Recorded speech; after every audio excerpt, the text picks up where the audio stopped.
ኤፍሬምና ደስታ ተጣልተዋል። ኤፍሬምና ደስታ የተጣሉበት ምክንያት እንግዲህ በሩታ ጉዳይ ነው።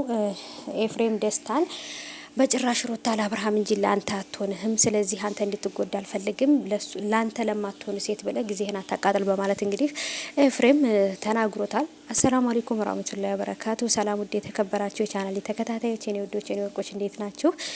ድምጼን ቀነስ አድርጌ ነው የማወራው። እንግዲህ በጣም ትልቅ ይቅርታ ከጣገቤ ሰው ስላለ ለዛ ነው ድምጼን ቀነስ የማወራው የኔ ወዶች ማለት ነው። እንግዲህ ከዚህ በላይ ከጮኩኝ ለእናንተም ለጆሮአችሁ ጥሩ አይደለምና ለዛ ነው ድምጼን ቀነስ የማወራው ማለት ነው። እና የኔ ውዶች እንግዲህ በደስታና በኤፍሬም መሀል ላይ የተፈጠረ ትልቅ ጦርነት አለ። ደስታም እንግዲህ ኤፍሬምን እዛ ጋር ስትሆን ለኔ ትቆረቆራለህ፣ እዚህ ጋር ስትመጣ ደግሞ ሌላ ነገር ታወራለህ። ለምንድን ነው በቃ ራስህን መሆን አለብህ፣ አንድ ቦታ ተረጋጋና አንድ ቦታ ቆም እያለው ነው ደስታ ማለት ነው። እኔ ከሩታ ጋር ሁኜ ልጎዳ ለኔ አስበህ ከሆነ እኔ ከሩታ ተለይቼ መኖር ነው ማልችለው እንጂ ከሩታ ጋር ሁኜ የፈለኩትን ነገር መሆን እችላለሁ።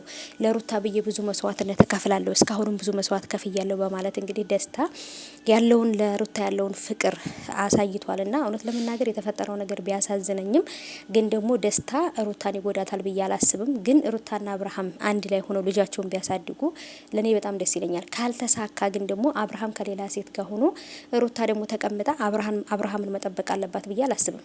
ምክንያቱም የሴት ልጅ እድሜ እንደ ቀላሉ ማለፍ የለበትም። ቀላል አይደለም የኛ እድሜ ማለት ነው። ስለዚህ እንደፈለገ ሊጫወቱበት አይገባም ብዬ ነው የማስበው። አብርሃም ለሷ እንደማይሆናት ነው መነግራችሁ ከዚህ በኋላ። ምክንያቱም አብርሃም በጣም ብዙ ሴቶች ጋር መሄድ ስለለመደ ከዚህ በኋላ ተቀምጦ ከሩታ ጋራ ባልና ሚስት ሆኖ ይኖራሉ ማለት አይደለም። እና ደስታም ደግሞ እንግዲህ እየጠበቃት ነው። ሩታም ደግሞ ከአብርሃም ውጪ ለሌላ ሰው ፍቅር መስጠት አልቻለችም።